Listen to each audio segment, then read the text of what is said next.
श्रीराम जय राम जय जय राम, श्रीराम जय राम जय जय राम श्रीराम जय राम जय जय राम, श्रीराम जय राम जय जय राम.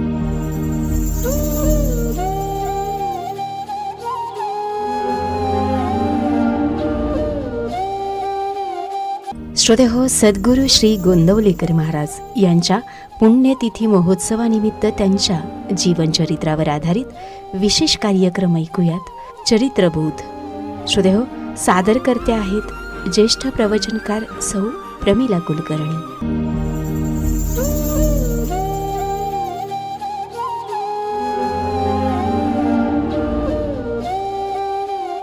समाधी पाहता समाधान होते, तनु कष्टवी त्यास आनंद देते.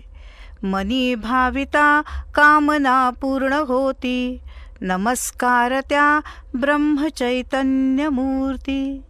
परब्रह्मस्वरूप श्री सद्गुरूंना सुमनाने नमन करून शरण जाऊया. श्रींच्या चरित्राचा बोध सकल मानव जातीचे कल्याण आहे. तो बोध ग्रहण करून सेवन करून मानवी जीवनाचे सार्थक करूया. जीवनाच्या प्रवासात अशी गुरुमाऊली भेटते ती आपल्या पूर्वसंचितानुसारच. हा चरित्रबोध भाग 7. ती आपली माऊली आहे कशी? परब्रह्म माऊली तू, चिदानंद माऊली तू. परब्रह्म माऊली तू, चिदानंद माऊली तू. आत्मवैभवी जन्मली, रामकृपे धन्य झाली.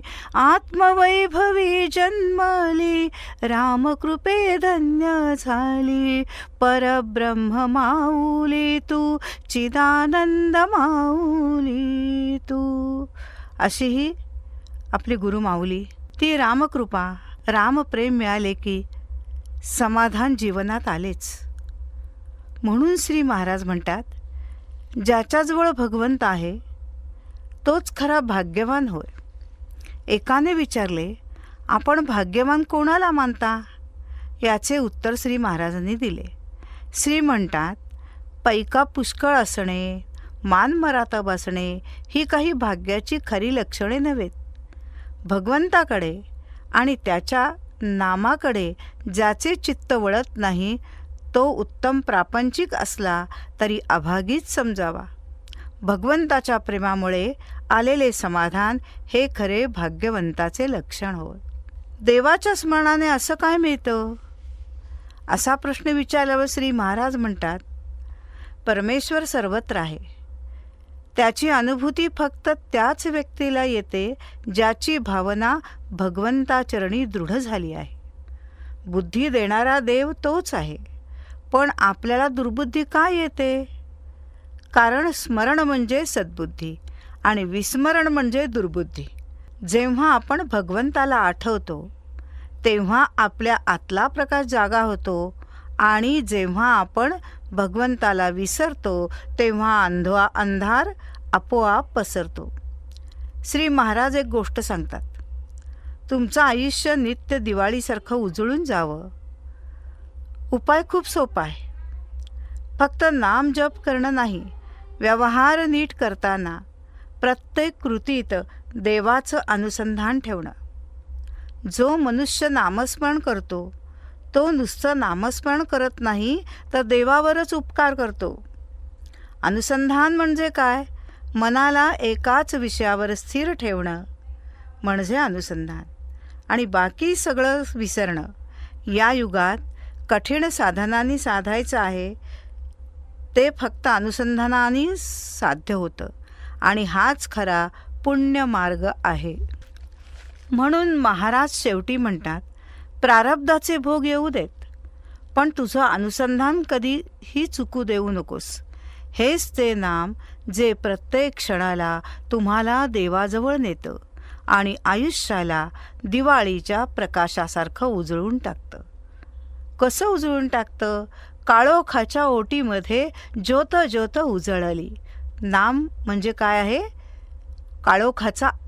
काळोखाच्या ओटीमध्ये उजळणारी ज्योत आहे. काळोखाच्या ओटीमध्ये ज्योत ज्योत उजळली. नाम दिवा प्रकाशाने मने आनंदात न्हाली. नाम दिवा प्रकाशाने नामे मने आनंदात न्हाली.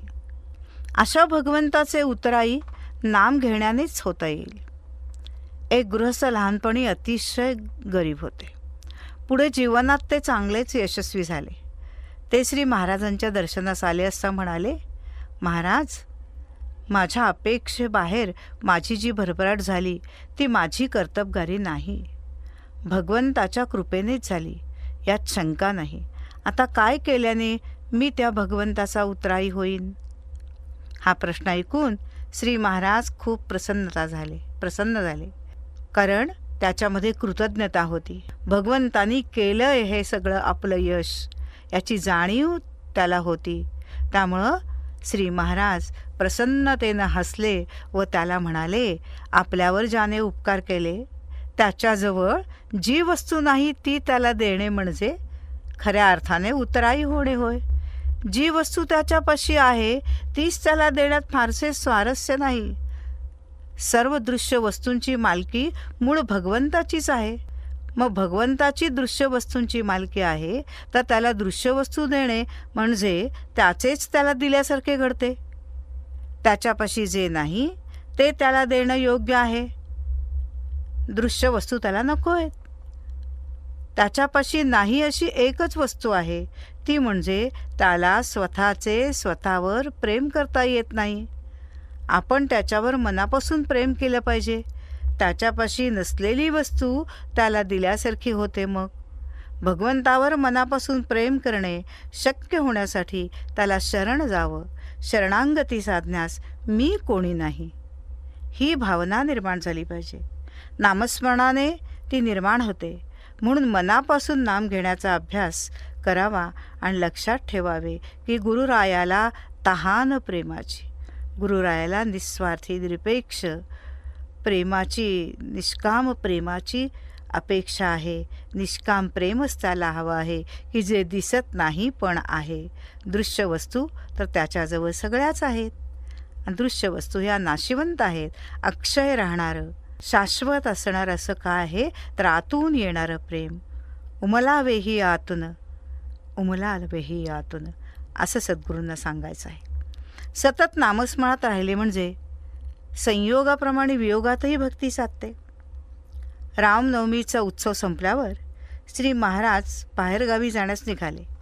तेव्हा ते म्हणाले, जोपर्यंत आपण या उत्सवात असतो तोपर्यंत रामाच्या संयोग भक्तीत असतो व येथून जाताना वियोग भक्ती बरोबर घेऊन जावी. लक्ष्मणाने 14 वर्षे वनवासात रामाच्या सहवासात राहून संयोग भक्तीने त्याला आपलासा करून घेतला. वियोग भक्ती साधणे जरा अवघडच आहे. वियोग म्हणजे त्याच्या सहवासात खंड. सहवासाने प्रेम निर्माण होते. वियोगात सहवास नसल्यामुळे प्रेमात खंड पडतो.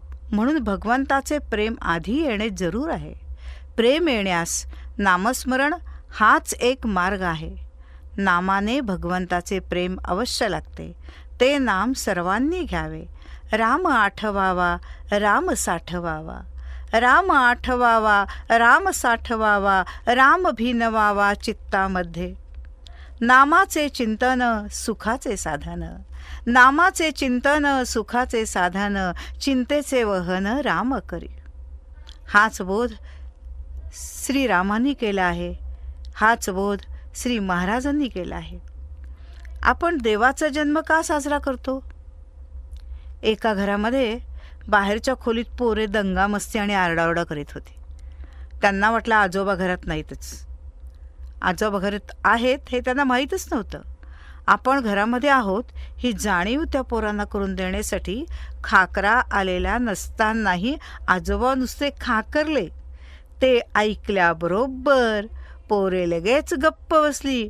त्याचप्रमाणे भगवंताचा जन्म नसून सुद्धा तो आहे ही जाणीव झाल्यानंतर आपण विषयामध्ये दंगामस्ती करणार नाही.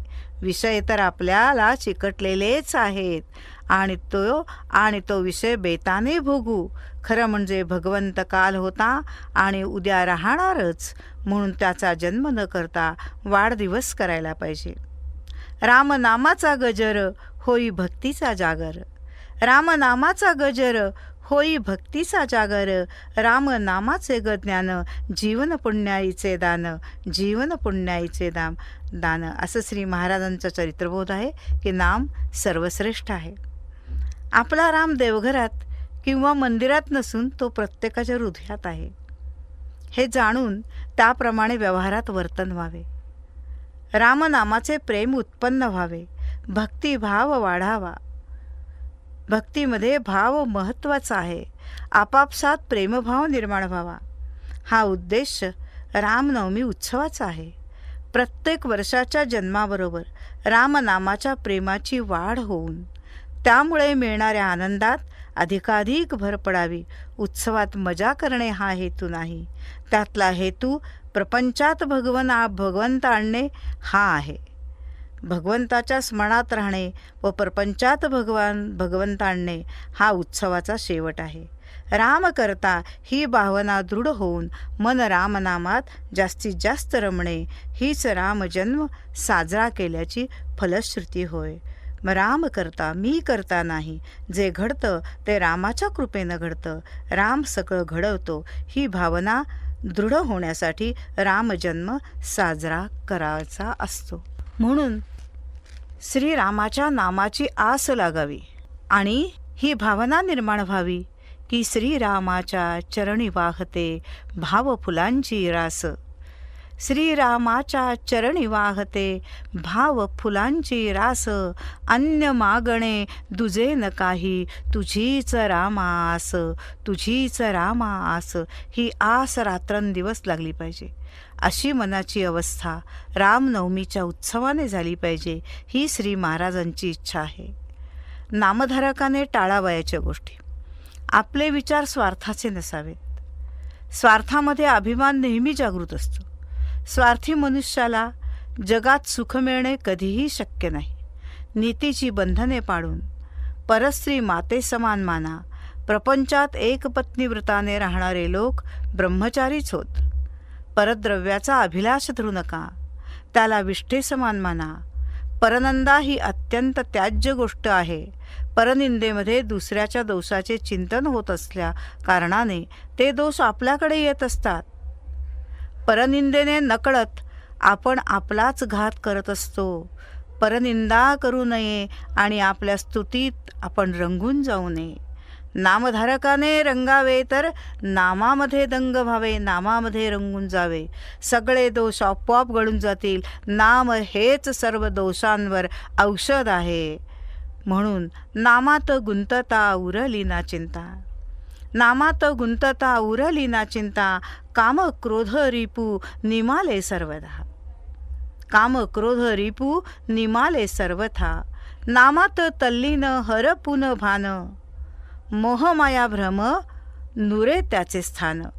नामात तल्लीन हरपुन भान. मोहमाया भ्रम नुरे त्याचे स्थान. गुरुमाया नित्य वात्सल्याचे माप. गुरुमाया नित्य वात्सल्याचे माप. धुवून ते पाप मिटविले ताप. तर आपले दोष निवारण्यासाठी आपले पाप निवारण्यासाठी नामात गुंतून राहिलं पाहिजे हा चरित्रबोध आपल्याला सांगतो. नाम हे तीर्थयात्रेपेक्षा श्रेष्ठ आहे का असा प्रश्न महाराजांना विचारला. नाम हे तीर्थयात्रेपेक्षा श्रेष्ठ आहे. आपले मन जिथे असते तिथेच आपण खऱ्या अर्थाने असतो ना. समजा तुम्ही यात्रेला गेला आहात पण मन घराबद्दलच चिंतन करत असेल तर तुम्ही देहाने क्षेत्रात असाल तरी खऱ्या अर्थाने घरीच असाल.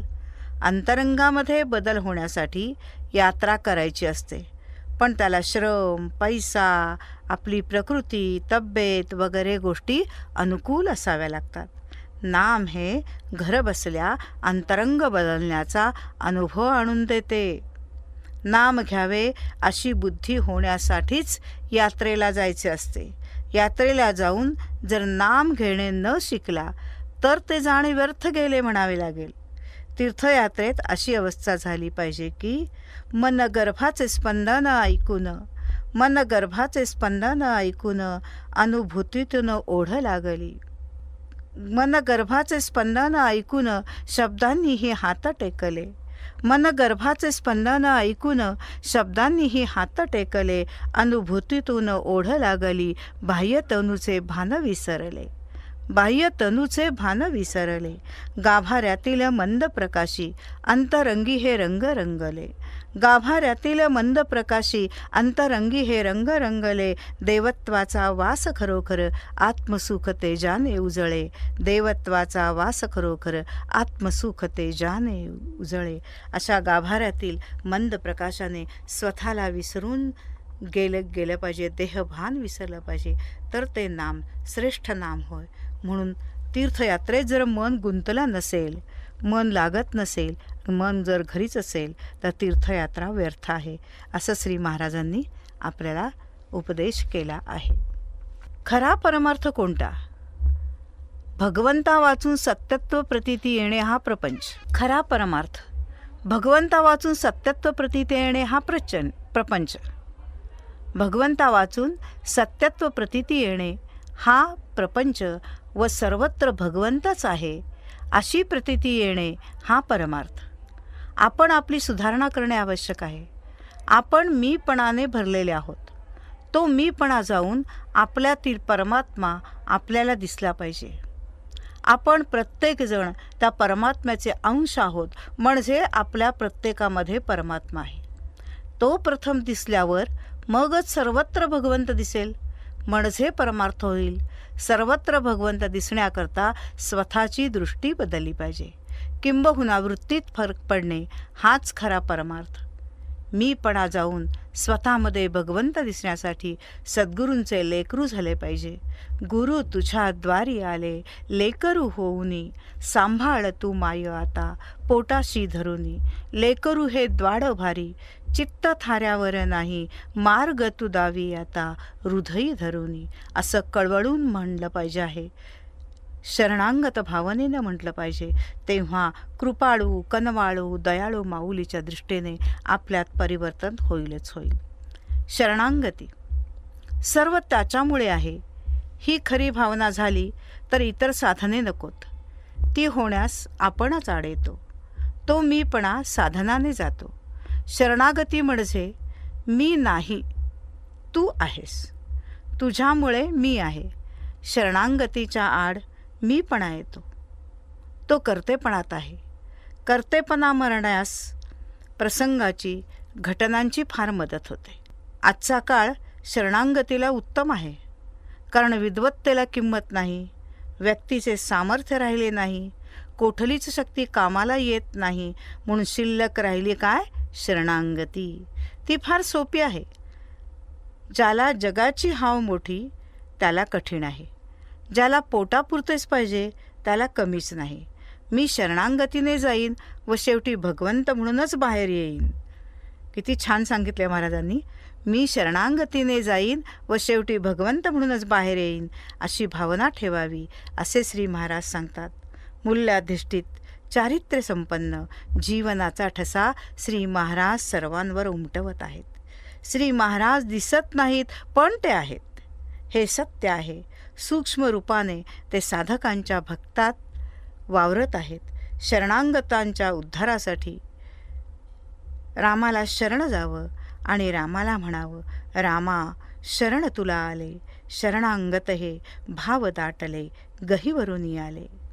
असं गहीवरून आल्यावर, भाव दाटून आल्यावर, मनाच्या अशा अवस्थेत आपण जीवन कंठल्यावर तो श्रीराम आल्याशिवाय राहणार नाही आणि जीवनाचे खरे शाश्वत सुख मिळाल्याशिवाय राहणार नाही.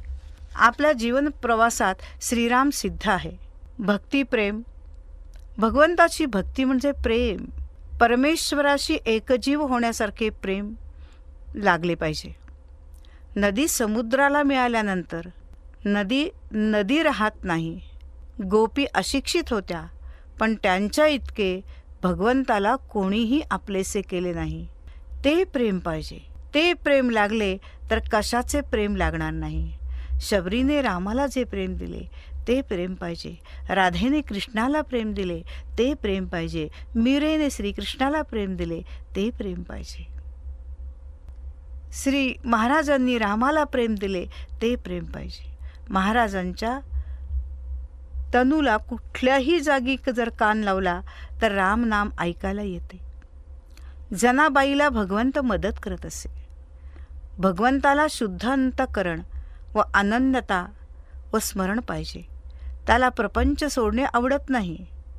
भक्ती हेच खरे साधन आहे. एक भक्ती असेल तर कशाचीही जरुरी नाही व एक भक्ती नसेल तर इतर सर्व असूनही उपयोग नाही.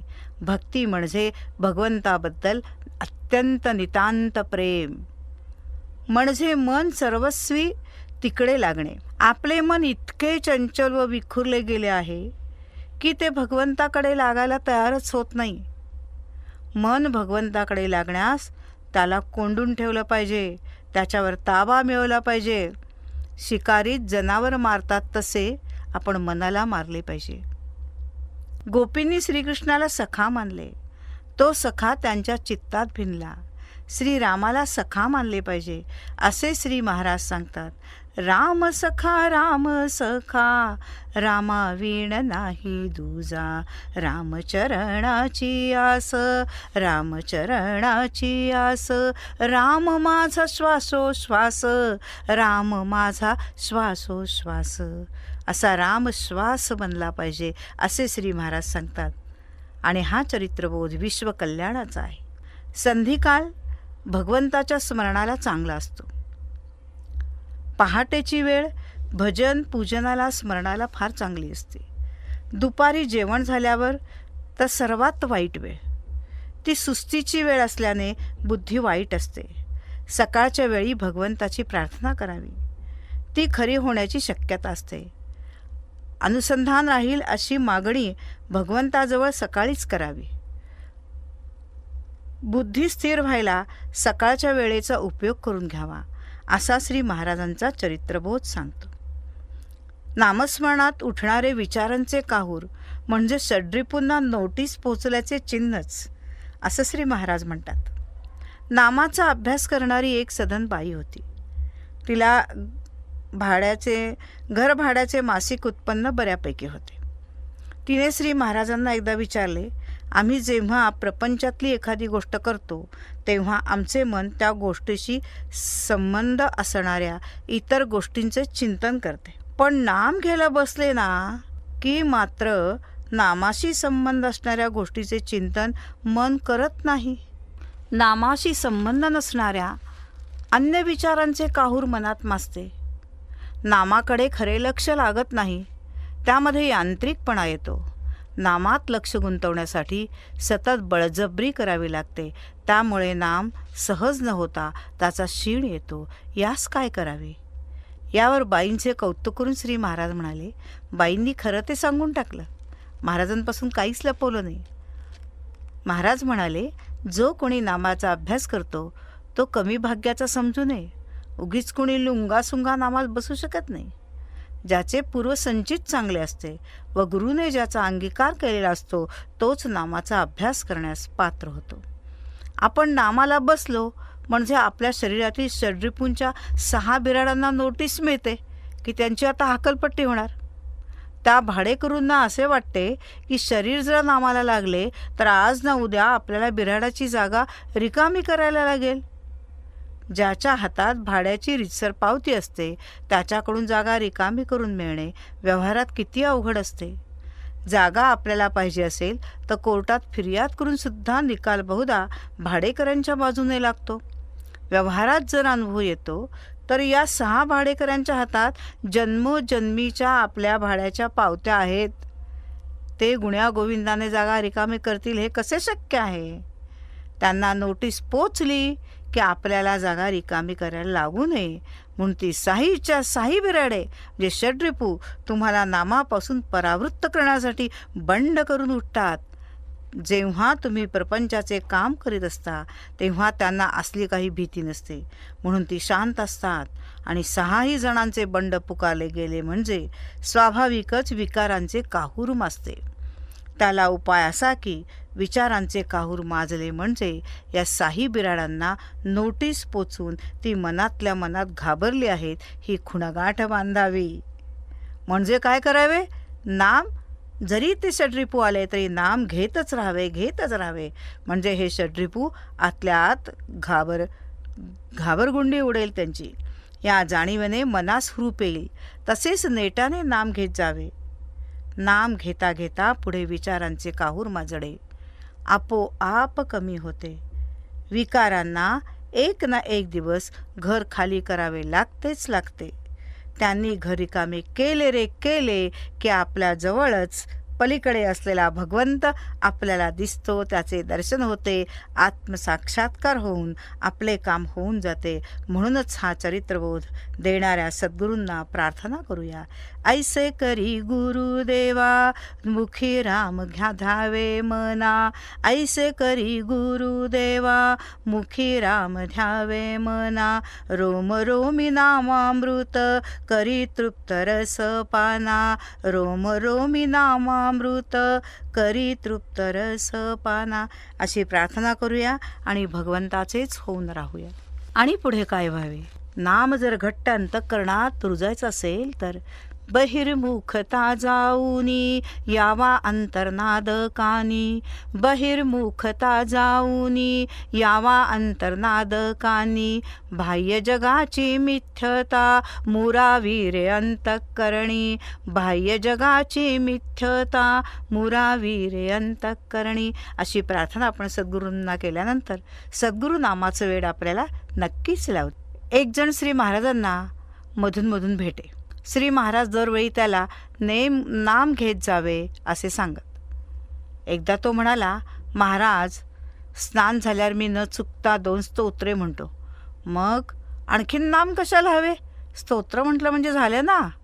त्याला श्री महाराजांनी सांगितलं, स्तोत्र म्हणणे म्हणजे पत्राने भगवंताची भेट घेण्यासारखे आहे. नाम घेणे हे भगवंताला प्रत्यक्ष भेटण्यासारखे आहे.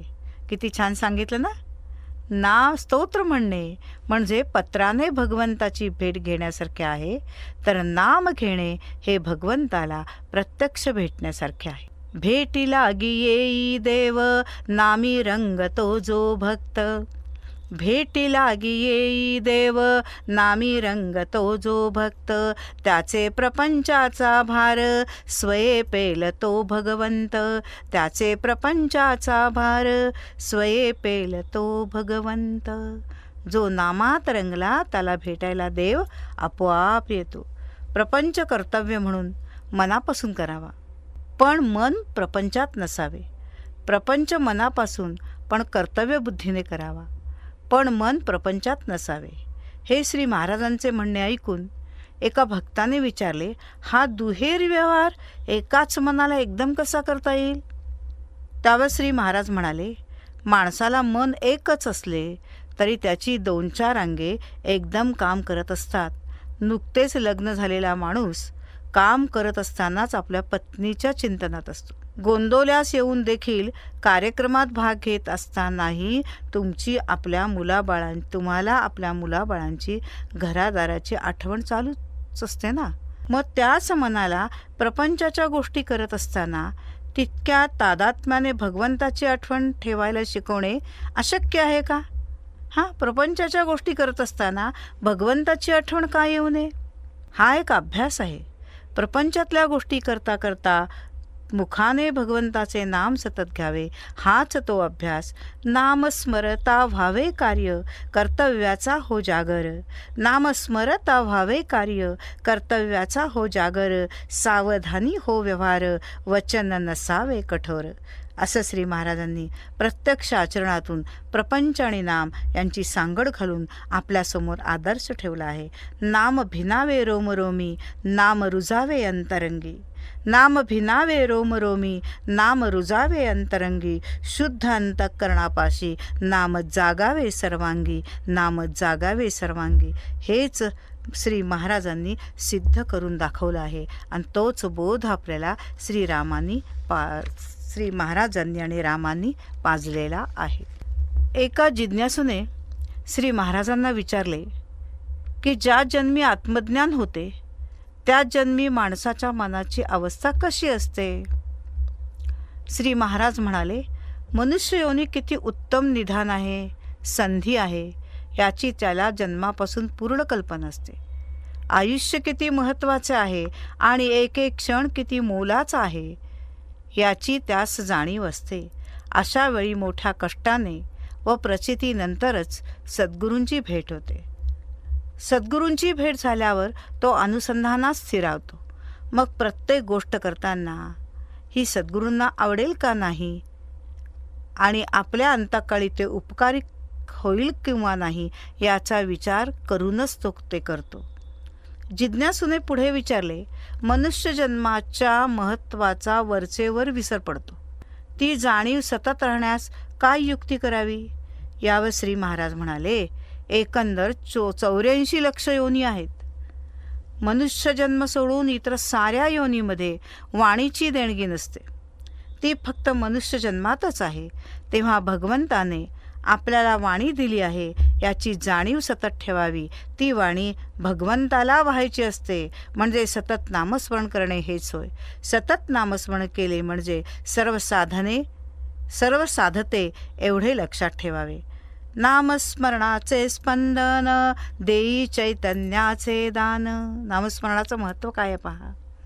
नामस्मरणाचे स्पंदन देई चैतन्याचे दान. नामनांदोश्वासासवे जीवन पुण्याईचे धन. हा सद्गुरू चैतन्य बोध मनापासून जतन करूया.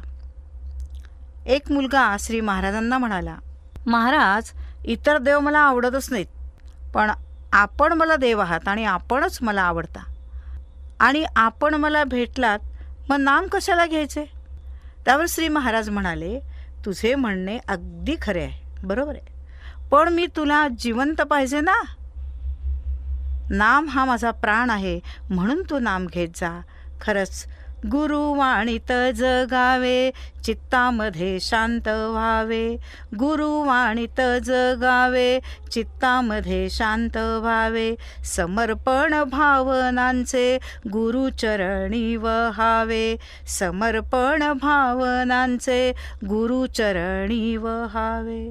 काय सांगितले, यापेक्षा कोणी सांगितले हे महत्त्वाचे. श्री महाराज जेव्हा अनुग्रह देत तेव्हा अनुग्रहितास त्रयोदशाक्षरी मंत्र, रामहृदयाची पोथी व माळ देत असत. रोज स्नान झाल्यावर एक माळ तरी जप व रामहृदयाचा पाठ करावाच असा श्री महाराजांचा आग्रह असे. वामनराव ज्ञानेश्वरी यांनी एकदा श्री महाराजांना विचारले की, महाराज, रामहृदय संस्कृतमध्ये आहे, बहुतेकांना त्याचा अर्थ कळत नाही. त्याचा अर्थ न कळता ते पोपटासारखे म्हणून काय साध्य होणार. श्री महाराज म्हणाले, वामनराव, काय म्हणायला सांगतो यास विशेष महत्त्व नसून ते कोण म्हणायला सांगतो यात त्याचे महत्त्व आहे. जो म्हणावयास सांगतो त्याची सारी शक्ती त्याच्या पाठीमागे असते. रोगी डॉक्टरकडे जातो तेव्हा डॉक्टर त्यास तपासतो, रोगाचे निदान करून औषध देतो. औषधात काय काय आहे हे रोगास माहीत नसते, पण त्या औषधाने आपणास बरे वाटेल या श्रद्धेनेच त्यास बरे वाटते. औषधात काय काय आहे हे समजल्याशिवाय औषध घेणारच नाही असे जर रोग्याने म्हटले तर ते हास्यास्पद होईल नाही का. त्याने श्रद्धेने औषध घेतले तर तो बरा होतो असा अनुभव येतो. तसे अर्थ न कळता पण श्रद्धेने रामहृदय म्हणल्यास साधकाचे काम आपोआप होते. नाम आत्म्याचा उद्धार, तोच जीवनी आधार. नाम आत्म्याचा उद्धार, तोच जीवनी आधार. मनी करिता निर्धार, गुरुतत्वाचा जागर. असा गुरुतत्वांचा जागर श्री महाराजांच्या चरित्रबोधातून करूया. सद्गुरुचरण. पायी पडावे, पायी पडावे हेच आम्हा ठावे. सद्गुरूंना अनन्य भावे शरण जाऊन सद्गुरूंना आवडेल तसेच वागण्यात जीवाचे कल्याण आहे. मानवी जन्माचे सार्थक आहे. सद्गुरूंना आवडेल तसे वागल्यानंतर जीव शिवाचे ऐक्य व्हायला वेळ लागत नाही. त्रिविध तापहारक हे गुरुपाय, भवसिंधू तारक हे गुरुपाय, स्वात्मसुखाचे बीज हे गुरुपाय, भक्ती पंथासी लाविती हे गुरुपाय, नयनी रघुवीर दाविती हे गुरुपाय, सहज शांतीचे आगर हे गुरुपाय, पूर्ण कृपेचे सागर हे गुरुपाय, सकळ जीवासी पावन हे गुरुपाय, सद्गुरूंचे जीवन हे गुरुपाय, श्री ब्रह्मचैतन्याचे जीवन हे गुरुपाय, जीवन हे गुरुपाय. गुरुचरणी लीन होऊन हेच शिकूया, चिंतन मनन करूया. अध्यात्म म्हणजे शुद्ध मन, शुद्ध आचरण आणि भगवंताचे स्मरण. भक्ती उभारून वर येण्यासाठी त्यात प्रेमाचा ओलावा घालूयात. देवाविषयीचे प्रेमच तुम्हाला देवापर्यंत घेऊन जाईल. श्री महाराजांच्या उपासनेने आयुष्य जगतानाची अस्वस्थता कमी येईल. तुम्ही करत असलेली उपासना आपोआप व्यवहार जुळवून आणायला सहाय्यक होईल. नाम घेऊन फक्त कर्म करत राहावे. सद्गुरू तत्व व परमेश्वरीय तत्व तुम्हाला एकटे पडू देणार नाही. आपोआप सत्कर्माकडे ओढ लागेल. जय जय रघुवीर समर्थ. सत्कर्मात, सत्कार्यात आणि संत संगतीत आपण आपले जीवन श्री सद्गुरूंच्या बोधातून घालवूया आणि त्यांना प्रार्थना करूया की हे सद्गुरू, तू आम्हा सर्वांना सद्बुद्धी दे. लोका समस्ता सुखिनो भवन्तु अशी प्रार्थना करून आपण सद्गुरूंच्या चरणी अनन्य भावे शरण जाऊया. जय जय रघुवीर समर्थ. श्री अनंत कोटी ब्रह्मांड नायक राजाधिराज सच्चिदानंद सद्गुरू श्री ब्रह्मचैतन्य महाराज की जय.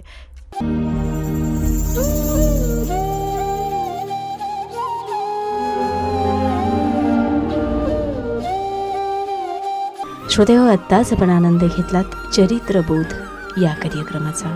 तर ऐकत रहा हिंदवी रेडिओ 89.6 मैत्र जीवांचे.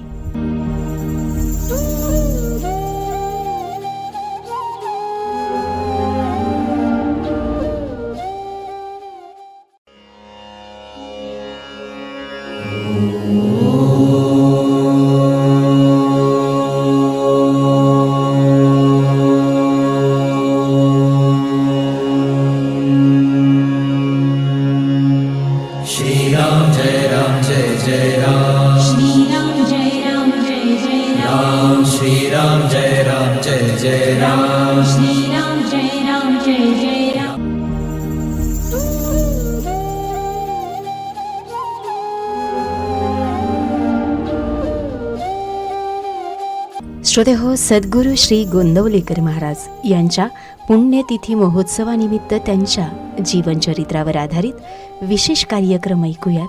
चरित्रबोध. श्रोते हो, सादरकर्ते आहेत ज्येष्ठ प्रवचनकार सौ प्रमिला कुलकर्णी.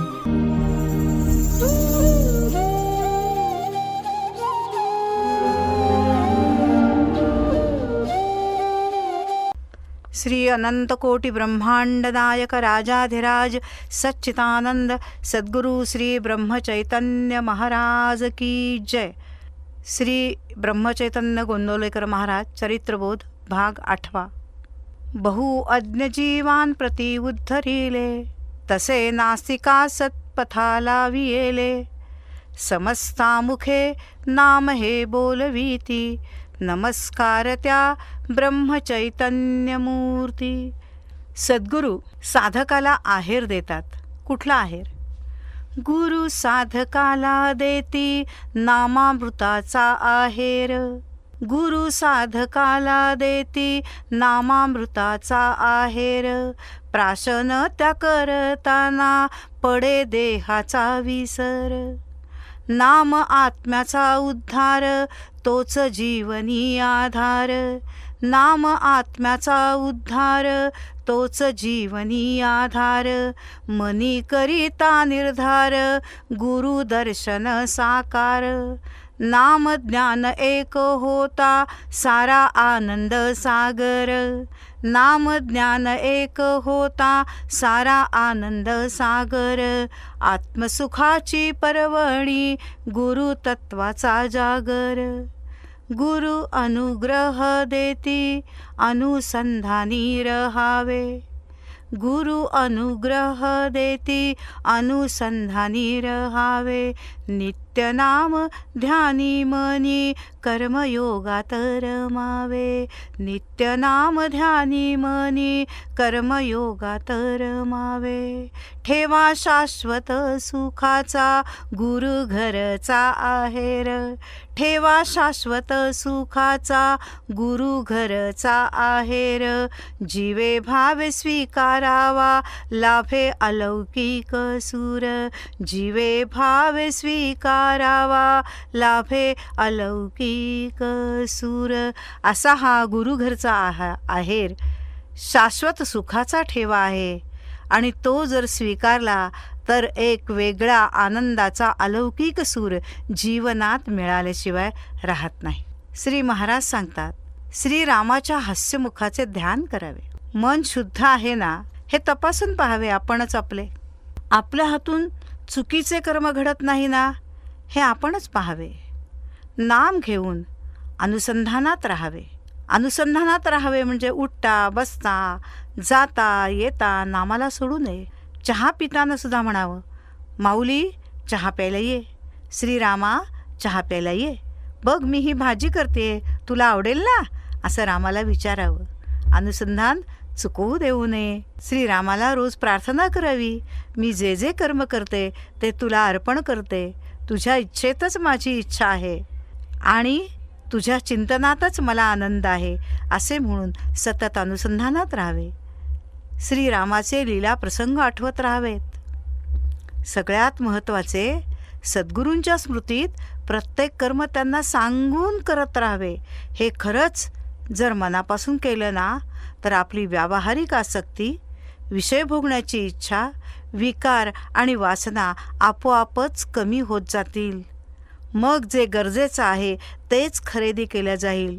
ढीगभर कपाटात कपड्या साडे पडलेत, पण तरी देखील साडी घेण्याचा मोह होतोच ना. अशा अनेक वस्तूंसाठी आहे. वस्तूंवरचं प्रेम कमी होईल, दृश्य वस्तूंवरचं प्रेम कमी होईल आणि आपल्याला मनापासून नाम घेण्याची इच्छा होईल. हृदयात शुद्ध परमात्मा आणि सद्गुरू निवास करतील. हेच अध्यात्म आहे, हाच परमार्थ आहे, वेगळं काही नाही. स्वतःशी असलेली लढाई म्हणजे परमार्थ. त्यासाठी श्री महाराजांचा आशीर्वाद अत्यंत गरजेचा आहे.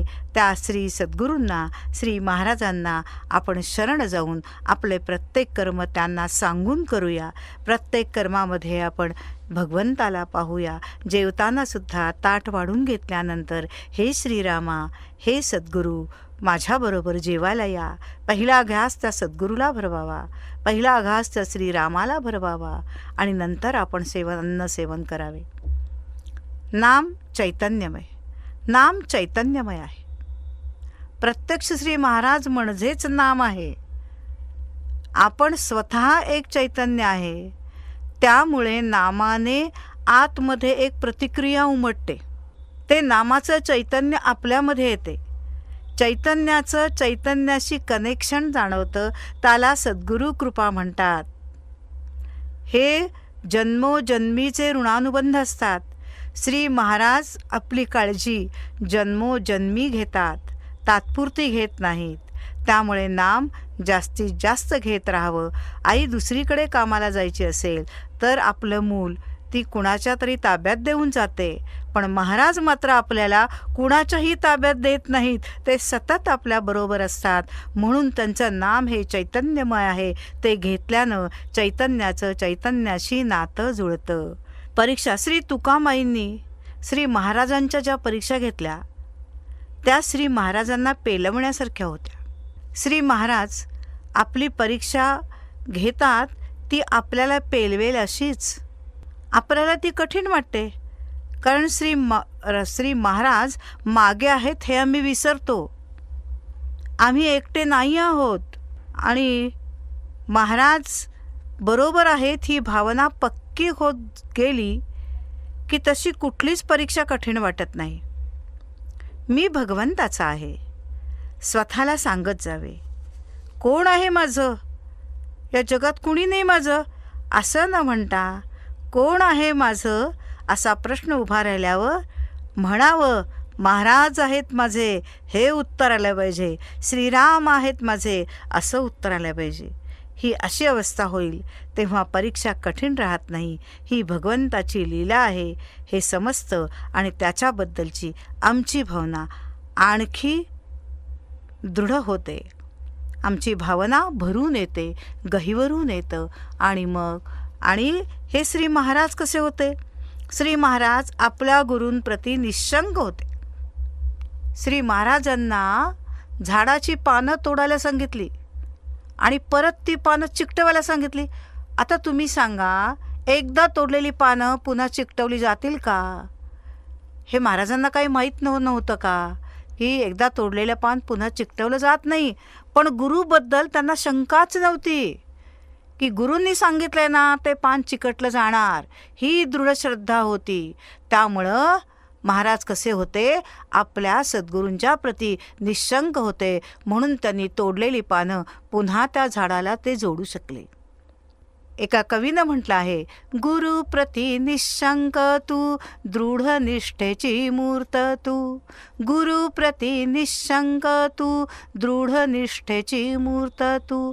कसोटी उतरी तू परीक्षेत सफल तू. कसोटी उतरी तू परीक्षेत सफल तू. श्री महाराज त्यांच्या गुरूंनी घेतलेल्या प्रत्येक कसोटीला उतरले, कुठंही नापास नाही झाले. आपल्यालाही श्री महाराजांच्या कसोटीस उतरायचं आहे. फक्त निःशंकपणे नाम घेत जावं आणि श्री महाराज माझ्याबरोबर आहेत ही भावना दृढ करत जा. आत्मपरीक्षण. श्री महाराज म्हणतात, रोज आत्मपरीक्षण करा. आपण साधनेत खाली घसरत तर नाही आहे ना? तपासून बघा स्वतःला. आचरण शुद्ध ठेवा, नाहीतर आपल्या सद्गुरूंना फसवल्यासारखे होईल. मी उपासनेत आहे असे एकीकडं म्हणायचं आणि दुसरीकडे देहाचरण अशुद्ध ठेवायचं. असं वागणं सद्गुरू तत्वाशी हेळसांड केल्यासारखं आहे. श्री महाराज म्हणतात, अकारण आनंद आणि विनाकारण प्रेम म्हणजे खरे जीवन. जीवनदानाबद्दल बोलताना श्री महाराज सांगतात, दानात दान, अन्नदान सर्वश्रेष्ठ आहे. अन्नदान हे पुण्यकर्म, सत्कर्म आहे. नामात मुरलेला माणूस सत्कर्माशिवाय दुसरे काही करूच शकणार नाही.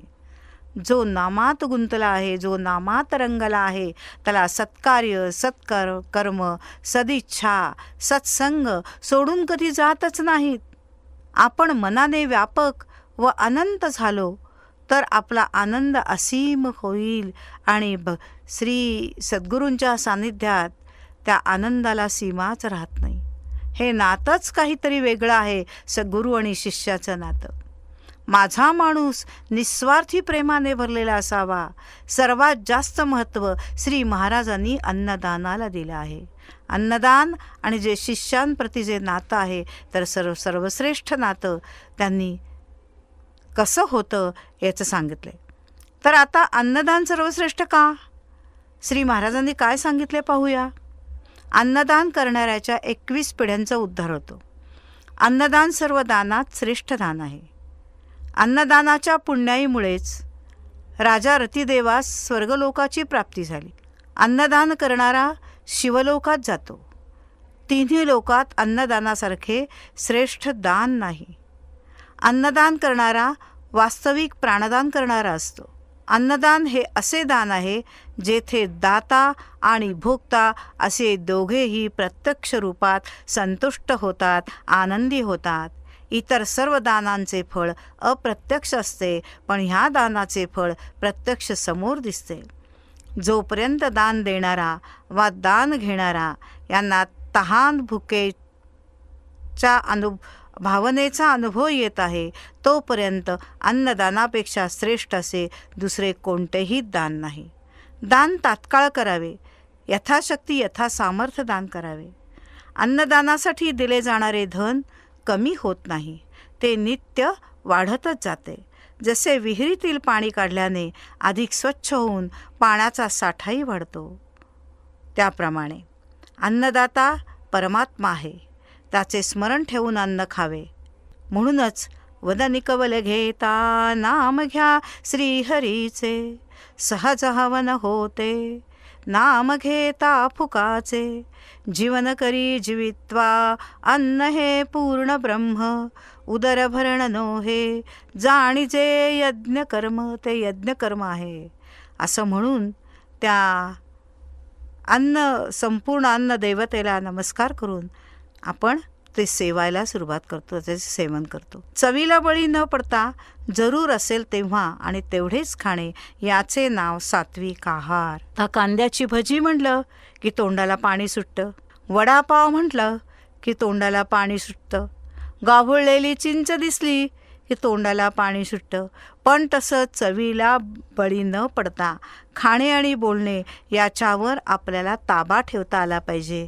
म्हणून श्री श्रीधर स्वामी व श्री समर्थ मिळालेली माधुकरी पाण्यात बुडवून ती निस्सत्व करून त्यातली चव घालवून ती खात असत. आणि आपल्याला फार नामात एकदा गुंतलं ना की फार कमी भूक लागते, फार कमी अन्न आपल्याला जगायला लागतं. भुकेल्याला अन्न देणे, भगवंताच्या नामाचे स्मरण करणे, या दोनच गोष्टी परलोकात उपयोगी पडतात. न्यायाने मिळवलेल्या उत्पन्नातील 1/10 भाग भगवंताच्या कार्यासाठी उपयोगात आणावा असे शास्त्र सांगते. पण ते उत्पन्न न्यायाने नीतिमत्तेने मिळवलेले असावे, नीतिमंत श्रीमंती असावी असं श्री महाराज सांगतात. संसारात अन्नदानासारखे श्रेष्ठ दान पूर्वीही नव्हते व पुढेही नसेल. अन्नामुळे शरीराचे बल वाढते, अन्नाच्या आधारेच आपले प्राण टिकून राहतात. अन्नदान करणारा प्राणदाता सर्वस्व देणारा असतो. दानाचे महत्त्व खूप आहेत. ज्यांची बाग फुलून आली त्यांनी 2 फुले द्यावीत, ज्यांचे सूर जुळून आलेत त्यांनी 2 गाणी गावीत, ज्यांच्या अंगणात झुकले ढग त्यांनी ओंजळ पाणी द्यावे. श्रीमंतीने भरले हृदय रिते करून भरून घ्यावे. आभाळाची ज्यांची उंची त्यांनी थोडे खाली यावे. मातीत मळले जीवन ज्यांचे त्यांना खांद्यावरती घ्यावे, त्यांना खांद्यावरती घ्यावे. हेच कार्य श्री गोंदवलेकर महाराजांनी संपूर्ण जीवन प्रवासात केलं आणि तेच करण्यासाठी ते आपल्या चरित्रातून आपल्याला बोधामृत पाजत आहेत. श्री महाराज चरित्रबोध का आवश्यक आहे? का रोज रोज तेच तेच ऐकायचं? का पारायणं करायची? का उजळणी करायची? त्याचं कारण काय? गुरुबिन कौन बतावे बात, सद्गुरु वाचवणी सापडे ना सोय, धरावे ते पाय आधी आधी. गुरुविण कोण दाखविल वाट, आयुष्याचा पथ हा निर्भर, अवघड डोंगर घाट. गुरुविण कोण दाखविल वाट. हा भवसागर पार करण्यासाठी सद्गुरूंच्या शिवाय तरुणोपाय नाही. सद्गुरू हे असायलाच हवेत. सद्गुरूंचं मार्गदर्शन म्हणजे आपल्या आयुष्यातला दीपस्तंभ आहे. ठेच लागताच आईची आठवण येते. सद्गुरू ही तर संपूर्ण मानवी जीवनाची परब्रह्म माऊली आहे. नुसती आपली आई नाही, तर सद्गुरू ही मानवी जीवनाची परब्रह्म माऊली आहे. तिची वात्सल्याची सावली, छत्र, आधार आपल्या जीवनावर आहे. गुरु हा कृपाळू, कनवाळू, दयाळू आहे. सर्व अपराध पोटात घालून आयुष्याची वाट दाखवणारा वाटाडे आहे. लक्षात ठेवा, सर्व दरवाजे बंद झाले तरीही गुरूंच्या हृदयाचा दरवाजा कायम उघडा असतो. अपेक्षा गुरूंपासून ठेवा, इतर लोकांपासून नको. अडचणीत असाल तर गुरु तारतील, एकटे असाल तर गुरु सांभाळतील. मार्ग सापडत नसेल तर ते दाखवतील. अश्रू थांबत नसतील तर पुसतील. फक्त आर्ततेने साथ घाला. प्रत्यक्ष वेळ येता कोणी नसे कुणाचे, पण प्रत्यक्ष वेळात येता गुरु असे आपुले. आर्ततेनं साथ घाला. द्रौपदीनं आर्ततेनं साथ घातली आणि तिला असंख्य वस्त्र श्रीकृष्णानं पुरवली. आर्त प्रत्यक्ष वेळ येता प्रभू असे कामाचे. भक्तीचा दीप अखंड तेवत ठेवूया आणि सद्गुरूंना साथ घालूया. सद्गुरू आल्याशिवाय राहणार नाहीत. फक्त आपण एवढेच करूया की सद्गुरू चरित्रबोध घेऊन त्यांना आवडेल तसे वागूया. सद्गुरूंचे आणि आपले नाते हे अतूट आहेत. ते कसे नाते नको हे सांगतात आणि कसे नाते हवे हेही सांगतात. नकोच मजला नाती गोती, देव घेव उसन्यांची रीती. हवी त मजला असली नाती, नात्यांच्या पलीकडली नाती. नसे मुखवटा नसेल बंधन, मुक्त छंद हिंदोळील तन मन. झगमगाट अन संपत्तीची नसेल जेथे गोड फुलावण. नसतील जेथे मने बोडकी, वांझ भावना मत्सर पोटी. स्वच्छ अंतरे विमल जलाची, असतील तेथे माझी नाती. नात्यांच्या पलीकडली नाती, असीम सीमे पुढली नाती. असं श्री महाराज सांगतात. स्वच्छ अंतरे विमल जलाची म्हणजे शुद्ध अंतःकरणाची, शुद्ध मनाची, सड्रीपुन्हा दूर घालवलेली अशी मन जिथं असतील, अशी अंतःकरण जिथं असतील, तिथं श्री महाराजांचं नातं आहे आणि तिथं श्री महाराज आपले पाठीराखा आहेत. श्री महाराज सांगतात प्रपंच भगवंताचा आहे असे जाणून करावा. हे जे सर्व जग दिसते त्याला कुणीतरी नियंता नक्कीच आहे असं तुम्हाला वाटतं का? एखाद्या नास्तिकाला विचारले की हे जग कुणी निर्माण केले तर तो काय सांगेल? अहो, पंचमहाभूतांच्या तत्वापासून जगाची उत्पत्ती झाली आहे, त्यात काय अवघड आहे. पण ही तत्वे कुणी निर्माण केली? त्यावर तो सांगेल ते मात्र मला कळत नाही. पण जे कळत नाही त्याला सुद्धा कुणी करता असलाच पाहिजे. म्हणून देव नाही हे कोणालाही म्हणता येणार नाही. जिथे सध्या वस्ती नाही तिथेही मंदिरे बांधलेली आपण पाहतो आणि ती कुणी बांधली याचा तपास करू लागलो असताना बांधणारा कोण हे जरी समजले नाही तरी ज्या अर्थी ती आहेत त्या अर्थी त्यांना बांधणारा कुणीतरी आहेच. जगाचा कुणी करता असलाच पाहिजे. तो कोण हे आपल्याला समजत नाही इतकेच. आपण संसारात वागतो त्याप्रमाणेच मुले खेळ खेळतात, खेळ थाटतात, बाहुलाबाहुलीचं लग्न लावतात, खोटा खोटा स्वयंपाक करतात, त्यांचा लग्नाचा सोहळा करतात, बाहुलीचे सर्व संस्कार करतात. त्यांच्या खेळात बाळणपणसुद्धा होते बरं का, मुलं होतात, सर्व काही करतात. हा तर भातुकलीचा खेळ. पण हा खेळ खेळत असताना त्यांना घरच्यांनी कुणी हाक मारली म्हणजे ते काय करतात तर खेळ तसाच टाकून धावत घराकडे जातात. त्यावेळेस खेळातले मूल रडले अशी काळजी त्यांना राहत नाही. तसेच आपण संसारात वागावे. जर सर्व देवानेच केले आहे तर त्याचे पालनही तोच करतो आणि संहारही करणारा तोच असतो. पण आपल्याला तरी त्याने दिलेल्या संसारात काही बरे वाईट झाले म्हणून सुखदुःख मानण्याचा काय अधिकार आहे? प्रपंच तर कुणाचा आहे? परमेश्वराचा आहे, सद्गुरूंचा आहे. समजा आपण एक घर भाड्यानं घेतलं आहे, त्याचे आपण बरेच वर्ष भाडं भरतोय. पुढे जर आपण ते घर माझेच आहे असे म्हटले तर मालक ऐकेल का हो? तो काहीही उपायाने आपल्याला घराबाहेर काढेल की नाही? तसेच आपले प्रपंचात झाले आहे. जो प्रपंच त्याने आपल्याला भाड्याने दिला आहे तो आपलाच म्हणून बसलो, परंतु त्याला वाटेल तेव्हा आपल्याला त्यातून काढून लावता येणे शक्य असताना आपण तो आपला म्हणून कसे म्हणावे? हा प्रपंच तर त्याचा आहे असे समजून वागावे. हा प्रपंच भाड्याचा आहे असे समजून वागावे. जसे भातुकलीचा खेळ खोटा आहे, हाक मारताच मुले धावत जातात, त्याचप्रमाणे प्रभू सांगतील तेव्हा प्रपंच टाकून आपल्याला जावं लागेल. म्हणजे जेव्हा तो आपल्याला न्यायला येईल तेव्हा जाण्याची तयारी ठेवावी. म्हणजे संसारात सुखदुःखे बाधत नाही. आपण भजनाला लागलो तर प्रपंच कसा चालेल असं श्री महाराजांना विचारलं तर श्री महाराज म्हणाले, याची काळजी करू नये. भजनाला लागल्यावर तुकाराम महाराजांसारखे झाले तर त्यात काय वाईट आहे? खरे तसे न झाले तर प्रपंच चालूच आहे. प्रपंचात नुसते रडत बसण्यापेक्षा आनंदाने रामनामात राहूया. सर्व हवाला रामावर ठेवून थोडे दिवस तरी राहून पहा. मन खास चिंतारहित होईल, पूर्ण निष्ठा उत्पन्न होईल. हे सर्व विश्व व अखिल प्रपंच ईश्वराचा आहे. प्रपंच ज्याचा आहे त्यास तो देऊन टाकून आपण मोकळे व्हावे. अडखळण्याची भीतीच वाटत नाही. हा प्रपंच देवाचा आहे. देव करेल तसं मी करणार आहे ही भावना मनात असेल, हा माझा नाही त्याचा आहे ही भावना उत्पन्न झाल्यावर प्रपंचाची काळजी शिल्लक राहणार नाही. आता पहा, भेटावयास आलेल्या एका गृहस्थांना श्री महाराजांनी विचारले, तुम्ही व्यवसाय काय करता?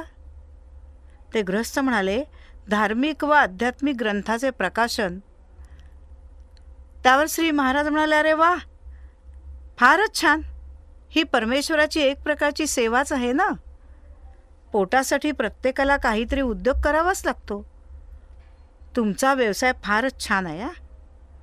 तुम्ही लोकांना जणू ज्ञानाची मिठाईच देत आहात. अरे वा, ज्ञानाची मेवा मिठाई. पण काय, ती नुसतीच वाटत बसू नका. ती ज्ञानाची मेवा मिठाई मधून मधून थोडीशी तरी चाखून पाहत जा. श्री महाराजांच्या म्हणण्याचा रोख त्या चाणाक्ष गृहस्थाच्या लक्षात आला व ते नामात राहण्याच्या प्रयत्नास लागले. असे श्री महाराजांनी अनेकांना नामाच्या रस्त्यावर चालावयास लावले. नामामागचे ज्ञान अनेकांना पाजले, नामामृत पाजले. श्री महाराज म्हणतात, राम नामाचेच दीप चला लावू जागोजागी. राम नामाचेच दीप चला लावू जागोजागी. नित्य तेजाची दिवाळी मन अंतरात जागी. नित्य तेजाची दिवाळी मन अंतरात जागी. श्री ब्रह्मानंद महाराजांची निस्सीम सेवावृत्ती. नरवणे गाव गोंदवल्यापासून 7-8 मैल आहे. श्री महाराजांना तेथे जायचे होते. दुपारचे जेवण झाल्यावर लगेच श्री महाराज निघाले. श्री दामले व श्री मंजिरे त्यांच्याबरोबर होते. ते टांग्यात बसले. श्री महाराजांनी श्री ब्रह्मानंद महाराजांना संगती येण्यास सांगितले. श्री महाराज स्वतः टांग्यात बसल्यावर श्री ब्रह्मानंद टांग्यामागे धावत निघाले. ऊन कडक असल्यामुळे श्री महाराजांनी त्यांना टांग्यात बसण्यास स्पष्ट सुचवले, पण ब्रह्मानंद महाराजांनी टांग्यामागे आपले धावणे चालूच ठेवले. काही अंतर गेल्यावर श्री महाराजांनी आपल्या पायातील सपाटा खाली फेकल्या व त्या पायात घालून टांग्यामागून यावे असे त्यांना सांगितले. ब्रह्मानंदांनी सपाटा आपल्या मस्तकावर धरल्या व टांग्यामागे पळणे चालूच ठेवले. नरवण्यास पोचल्यावर श्रींनी आपले काम उरकले व परत गोंदवल्यास निघाले. परत येताना श्री ब्रह्मानंद महाराज तसेच टांग्यामागे धावत आले. गोंदवल्यास आल्यावर श्री दामले व श्री मंजिरे यांच्या मनात विकल्प आला, संशय आला की श्री ब्रह्मानंद महाराजांनी गुरूंची आज्ञा मोडली. त्याचे निराकरण श्री भाऊसाहेब केतकरांनी केले. ते म्हणाले, श्री महाराजांच्या आधी तुम्ही घाईघाईने टांग्यात जाऊन बसलात ही मोठी घोडचूक केलीत. नंतर त्यांच्या मांडीला मांडी लावून बसलात ही दुसरी चूक झाली. श्री ब्रह्मानंदांच्या हातून मुळीच अवज्ञा झाली नाही, उलट तुम्ही मात्र एक मोठा मोका गमावलात. या बाबतीत श्री ब्रह्मानंद महाराज स्वतः म्हणाले, काही अंतर जाईपर्यंत मला थोडे कष्ट झाले हे खरे, पण श्री महाराजांनी आपल्या सपाटा खाली टाकल्या व त्या मी मस्तकावर धरल्या आणि लगेच माझे कष्ट विरले. मी जणू काय चांदण्यात चालत आहे असं मला वाटायला लागलं. मला माझं भानच राहिलं नाही. तुम्ही टांग्यामागे धावला असता तर तुम्हालाही असाच अनुभव आला असता. श्री ब्रह्मानंद महाराजांची ही गुरुभक्ती, ही गुरुनिष्ठा, ही श्रद्धा की महाराजांच्या पादुका, महाराजांच्या सपाटा ह्या पायी तुडवण्यासाठी नाहीत तर त्या मस्तकावर धारण करण्यासाठी आहेत. हे ज्या शिष्याला ओळखता येतं तो खरा शिष्य. अशी गुरुभक्ती, असा शिष्य आणि असे गुरु. चित्ती घेऊन या सद्गुरुवाणी, पद चालताती श्री गुरु संगती. चित्ती घेऊन या सद्गुरुवाणी, पद चालताती श्री गुरु संगती. अशा पथावरी भय कोणा असे, अशा पथावरी भय कोणा असे, लौकिकाची आशा कोणा मनी वसे. तेजमुखावरी अर्थ साधनेचे, तेजमुखावरी अर्थ साधनेचे, भारताचा वाही श्री गुरु स्वसवे, भारताचा वाही श्री गुरु स्वसवे. चित्ती घेऊन या सद्गुरुवाणी, पद चालताती श्री गुरु संगती. आदर्श गुरु शिष्य श्री महाराज व श्री ब्रह्मानंद महाराज. गुरूंची छत्रछाया त्यांना लाभली. श्रींच्या पादुका मस्तकावरच, पायी त्याचे स्थान नाही, ही अतूट श्रद्धा श्री गुरूंना प्रसन्न करून गेली. शाश्वत समाधानाची चुणूक. श्री ब्रह्मानंद महाराजांबद्दल डॉक्टर कुर्तकोटी यांना मोठा आदर होता. श्री महाराज कुर्तकोटीस गेले. त्यावेळी श्री ब्रह्मानंद महाराजांनी डॉक्टर कुर्तकोटींची श्री महाराजांशी गाठ घालून दिली. एकांतामध्ये डॉक्टर कुर्तकोटींनी श्री महाराजांना 2 प्रश्न विचारले. आपणास शाश्वत समाधान लाभले आहे का? दुसरा प्रश्न, ते लाभले असल्यास आपण ते मला देऊ शकाल काय? श्री महाराजांनी पहिल्याचे उत्तर होय किंवा नाही असं काहीच दिलं नाही. ते म्हणाले, मला शाश्वत समाधान लाभले का नाही हे मला कळत नाही, पण प्रत्येक जीवास रामभक्ती लाभावी व तो पूर्ण सुखी व्हावा असे मला मनापासून वाटते. दुसऱ्या प्रश्नाचे उत्तर म्हणून त्यांनी कुर्तकोटींच्या डोक्यावर नुसता हात ठेवला. त्याबरोबर ते देहभान विसरले. 10 मिनिटांनी देहभानावर आले. तेव्हा श्री महाराजांनी विचारले, काय वाटले? ते म्हणाले, मी अतिशय आनंदात होतो. ते श्री महाराजांनी नुसता मस्तकावर हात ठेवला तर ते देहबुद्धी विसरले. यावर श्री महाराज म्हणाले, दुसऱ्या प्रश्नाचे उत्तर मिळाले ना? ही अवस्था येणे कठीण नाही, पण ती टिकवणे फार कठीण आहे. म्हणूनच राम नाम नित्य घ्यावं. रामात काय आहे? रामात ज्ञान आहे, रामात गुरु आहे. रामात ज्ञान आहे, रामात गुरु आहे. गुरु अंतरी श्रीराम त्रिवार सत्य आहे. गुरु अंतरी श्रीराम त्रिवार सत्य आहे. बोल हे सद्गुरूंचे ध्यानी मनी वसावे. बोल हे सद्गुरूंचे ध्यानी मनी वसावे. चित्तात राम यावा प्रार्थित नित्य जावे. चित्तात राम यावा प्रार्थित नित्य जावे. हा चरित्रबोध आपण घेऊयात आणि रामनामात रंगून जाऊया. असेल त्याच्यापेक्षा वरच्या पायरीवर माणूस चढावा, असे श्री महाराजांच्या वागण्याचे धोरण असते. एका समाजसेवकाने एकदा महाराजांना विचारले, आपला दैनंदिन कार्यक्रम इतके दिवस मी पाहिला. नाना प्रकारचे लोक आपल्याकडे येतात, हौशे गौशे नवशे, पण आपण त्यांच्याशी एकाच धोरणाने वागता, हे कसे काय? आता श्री महाराज हे समदर्शी होते हे त्यांना खरं तर ओळखायला हवं होतं, नाही का? त्यावर श्री महाराज म्हणाले, मला परोपकार माहीत नाही, पण माझ्याकडे येणाऱ्या माणसाचे दुःख हलके कसे करता येईल याची तळमळ मला लागते. तिच्यातून जे घडते त्याला तुम्ही पाहिजे तर परोपकार म्हणा. बुडता हे जनन देखवे डोळा, म्हणून एक कळवळा येतं असे. समाज माऊली येती, गुरु माऊली येती. माऊली म्हणजे वात्सल्य. तिला आपलं प्रत्येक लेकरू सुखी असावं असंच वाटतं ना. मला भेटणारे लोक 4 प्रकारचे दिसतात, महाराज म्हणाले. पहिला प्रकार अतिशय स्वार्थी, आपला स्वार्थ साधण्यासाठी जगाचा उपयोग करून घेणारे लोक. दुसरा प्रकार व्यवहारी स्वार्थी, आपला स्वार्थ साधताना दुसऱ्याचाही स्वार्थ साधण्यास मदत करणारे लोक. तिसरा प्रकार निस्वार्थी, आपला स्वार्थ बाजूस ठेवून दुसऱ्याचा स्वार्थ साधण्यास मदत करणारे लोक. चौथा प्रकार भगवदार्थी, भगवंत आपला मालक आहे व जग त्याचे आहे या भावनेने जगाच्या कल्याणासाठी देह झिजवणारे लोक. आपल्याला भेटणारा माणूस ज्या प्रकारचा असेल त्या प्रकारातून वरच्या पायरीवर चढण्यास त्याला मदत करावी असे माझे धोरण आहे, असे सद्गुरू म्हणाले. सद्गुरू म्हणाले, ज्या पायरीवर तो आहे त्याच्यापेक्षा वरच्या पायरीवर तो चढावा यासाठी सद्गुरू स्वतः मदत करतात. अशी ही गुरुमाऊली सर्वांना प्रगतीपथावर नेऊन सोडते. जरी अदृश्य माऊली तरी भेट होते नित्य. जरी अदृश्य माऊली तरी भेट होते नित्य. घाली अपराध पोटी तिचे दातृत्व क्षमेत. घाली अपराध पोटी तिचे दातृत्व क्षमेत, आहे दयेची माऊली जाऊ प्रेम सागरात, आहे दयेची माऊली जाऊ प्रेम सागरात, तिचे विश्व अनुभवू जाऊ आनंद डोहात, जाऊ आनंद डोहात. गुरु माऊलीच्या आनंद डोहात आपण अवगाहन करूया आणि ह्या चरित्र हे बोधामृत आपण नित्य सेवन करत राहूया. सद्गुरूंचे कार्य आगगाड्या तयार करण्याच्या कारखान्यात एक प्रमुख पदावर काम करणारे एक श्री महाराजांना भेटले. बोलता बोलता त्यांनी विचारले की भगवंत प्राप्त करून घेण्यासाठी सद्गुरूंची अगदीच जरुरी आहे का?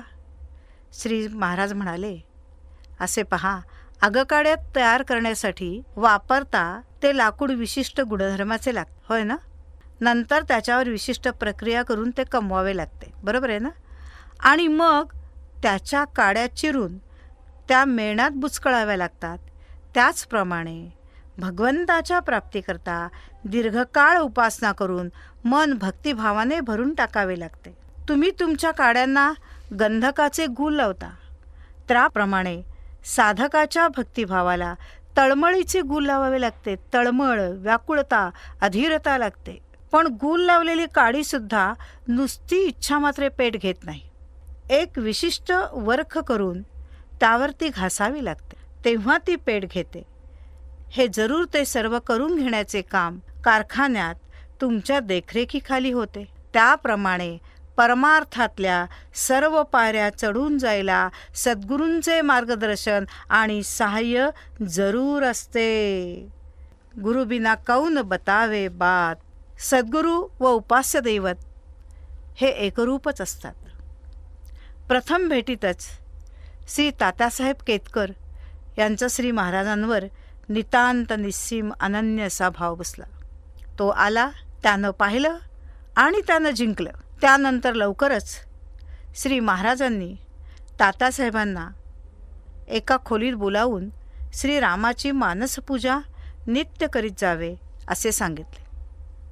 पुढे लवकरच श्री रामनवमीच्या उत्सवास गेले असता श्री ब्रह्मानंद महाराजांचे दर्शन झाले. त्यांनी विचारले, श्रींनी काय काय सांगितले? असं म्हटल्यावर श्री महाराजांनी रोज रामरायाची मानसपूजा करण्यास सांगितल्याचे ते म्हणाले.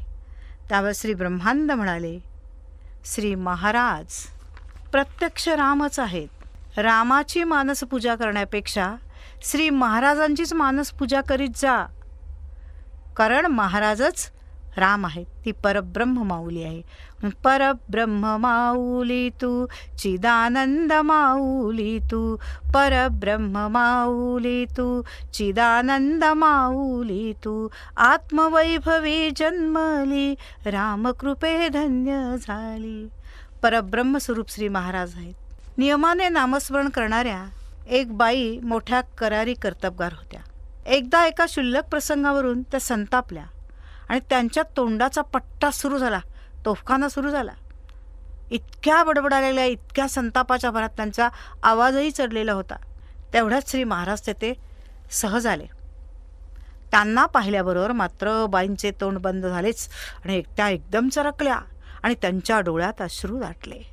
त्यांना वाटलं की हा आपला राग बरा नव्हे, महाराजांसमोर असं घडलं याचं त्यांना अत्यंत दुःख झालं आणि त्यांच्या डोळ्यातून अश्रुपूर वाहू लागला.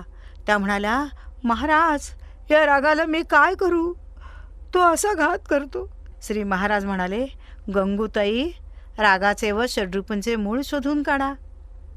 वासना त्यांची आई असून अहंकार त्यांचा बाप आहे.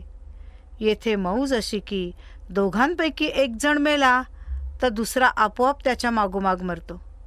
वासना मारण्यास नामासारखा दुसरा उपाय नाही. अहंकार मारण्यास राम करता म्हणणे यासारखा उपाय नाही. ही दोन्ही हस्तगत होण्यास सद्गुरूंना शरण जाण्यासारखी सोय नाही. शरणागतीमध्ये षड्रिपूंचा नायनाट करण्याचे बीज आहे हे समजून घ्यावे, अशी ही गुरुमाऊली. भुकेल्याचा घास होसी तहानेला पय देसी, भुकेल्याचा घास होसी तहानेला पय देसी, पीडितांना हर्ष देसी समत्वाचा ध्वज होसी, पीडितांना हर्ष देसी समत्वाचा ध्वज घेऊसी. म्हणून फक्त राम नाम घ्या की काम फत्ते. अजून काय गंमत झाली, गोंदवलेला ना मुगाचं पीक जास्ती येतं. एका तऱ्हेवाईक माणसाने श्री महाराजांना एक विचित्र प्रश्न विचारला. तो म्हणाला, महाराज, गोंदवल्याच्या आसपास मी पाहतोय मुगाचंच पीक जिकडं तिकडं दिसतंय. हे मुगाचं पीक फार येतं असं का? श्री महाराजांनी चटकन उत्तर दिले की बरोबर आहे, अगदी बरोबर आहे. येथे येणाऱ्याने मूग गिळून गप्प बसायला शिकावे, म्हणून गप्प बसल्याने राग आवरला जातो आणि नामाला जोर येतो. श्री महाराजांच्या मते कमी, नेमकं, अचूक आणि जरुरीपुरतं बोलावं. राग आला तरी तो अनुरागापोटी तात्पुरता असावा, असं श्री महाराजांचं म्हणणं आहे. राग असावा अनुरागातून, राग असावा अनुरागातून, गळ्यातून तो ओसंडावा, गळ्यातून तो ओसंडावा, असा राग असावा.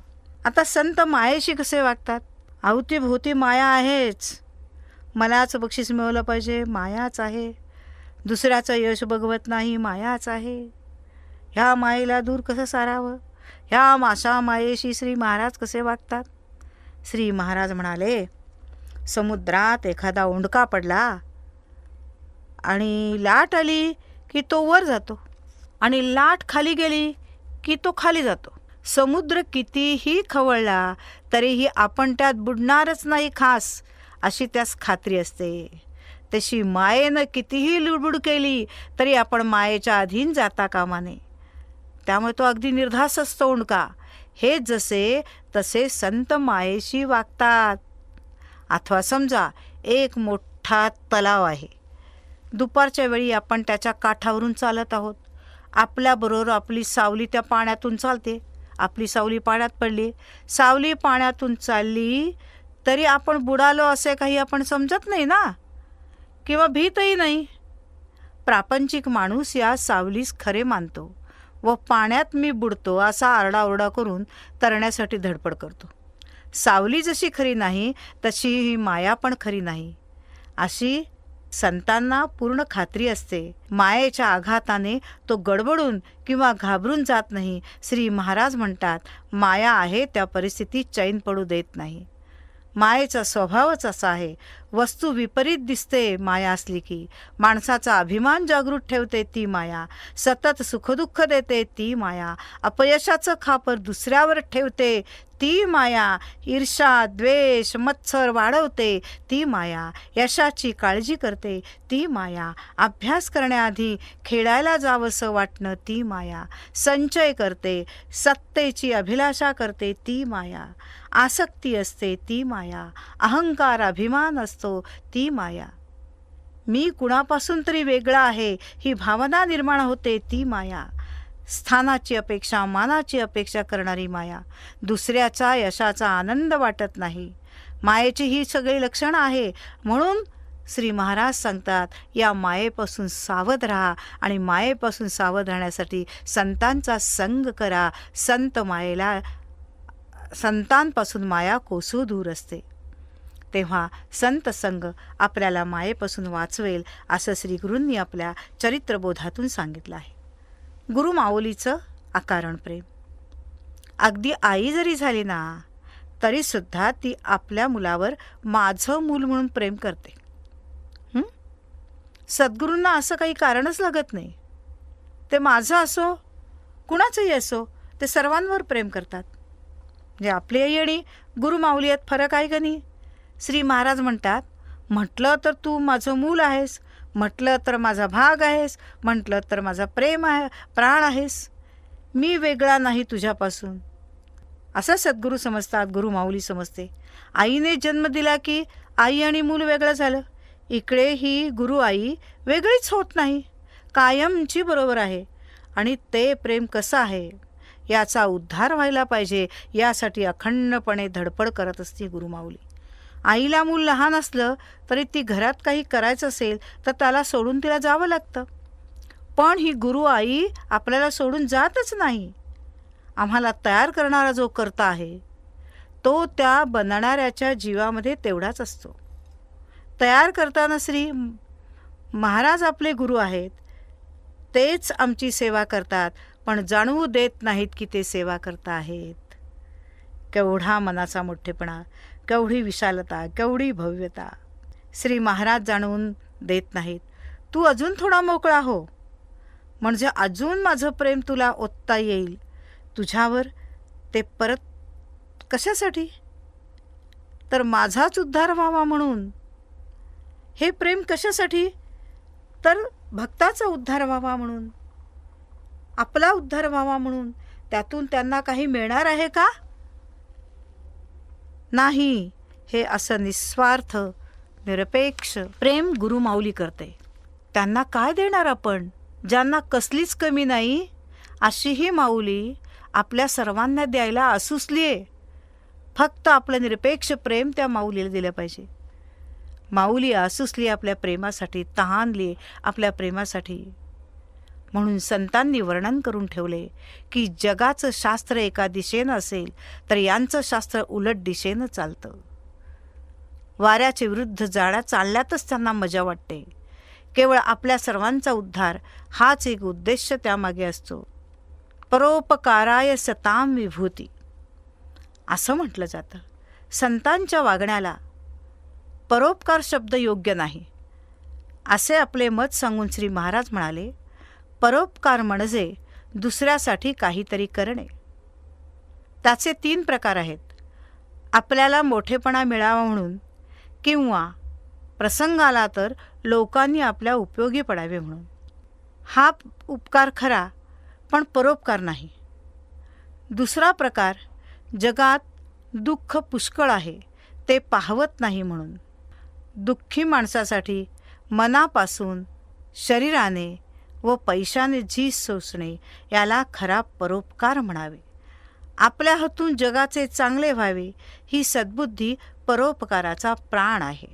प्रकार तिसरा, स्नान करताना माणूस स्वतःचे अंग आपल्या हाताने चोळतो, किंवा जेवताना माणूस हाताने जेवतो, त्यावेळी मी या शरीरावर उपकार करतो असे काही हाताला वाटत नाही. जसे त्याच्या आत बाहेर भगवंत भरून राहिला आहे, त्याला दुजेपण उरतच नाही. झाडं दुसऱ्यासाठी जगतात, दगड मारणाऱ्यावर सुद्धा ते प्रेम करतात, झाड तोडायला आलेल्या लोकांना सुद्धा सावली देतात. गरीब श्रीमंत असा कोणताही भेदभाव न मानता समदर्शीपणानं झाडं बघतात. दुसऱ्यासाठी देणं हेच ज्यांचं जीवन आहे. तसंच सद्गुरूसुद्धा दत्त म्हणजे देणं, ते दत्त म्हणून प्रत्येक ठिकाणी आपल्याला काहीतरी देण्यासाठी उभे असतात. तेव्हा त्यांच्यामध्ये तो भक्त आणि भगवंत यांच्यामध्ये वेगळे पण शिल्लक राहत नाही, दुजे पण उरत नाही. दुसऱ्याचे चांगले करतो अशी भावना त्यांच्या ठिकाणी नसते. मी दुसऱ्याचं चांगलं केलं, अरे मी चांगले केलं म्हटलं की संपलं. दुसऱ्याचं चांगलं करणं, दुसऱ्याला उपयोगी पडणं हा त्यांचा स्वभाव बनून जातो. असे असून संत रात्रंदिवस जगाचे कल्याण करण्यात गुंतलेले असतात. म्हणून म्हणावंसं वाटतं, आयुष्याची रंगत संगत जमली रे जमली. आयुष्याची रंगत संगत जमली रे जमली. भेटे आम्हा गुरु माऊली, भेटे आम्हा गुरु माऊली. भावबंध हे आता गुरूंशी, गुरुतत्वातून जीवन जगती. भावबंध हे आता गुरूंशी, गुरुतत्वातून जीवन जगती. सुख हे शाश्वत गुरु रावळी, सुख हे शाश्वत गुरु रावळी. आयुष्याची रंगत संगत जमली रे जमली. भेटे आम्हा गुरु माऊली. गुरु पथावर बहरे नीती, सुख शांतीचे झरे वाहती. शिवाचा गर्भ असे माऊली. गुरु पथावर बहरे नीती, सुख शांतीचे झरे वाहती, शिवाचा गर्भ असे माऊली, आयुष्याची रंगत संगत जमली रे जमली, भेटे आम्हा गुरु माऊली, भेटे आम्हा गुरु माऊली, आयुष्याची रंगत संगत अशीत जमत राहो, गुरु माऊली आपल्याही देहाचा प्राण बनव आणि गुरु माऊलीने सांगितलेले नाम आपल्या जीवनाचे ध्येय बनव, अशी प्रार्थना करून श्री सद्गुरूंना अनन्य भावे शरण जाऊन इथेच थांबते. श्री अनंत कोटी ब्रह्मांड नायक राजाधिराज सच्चिदानंद सद्गुरू श्री ब्रह्मचैतन्य महाराज की जय. सर्वांनी हा चरित्रबोध ग्रहण करावा, सेवन करावा आणि स्वतःच्या जीवनाचे कल्याण स्वतःच करून घ्यावे. आपणच आपल्या जीवनाचा उद्धार करावा असे सद्गुरू सांगतात.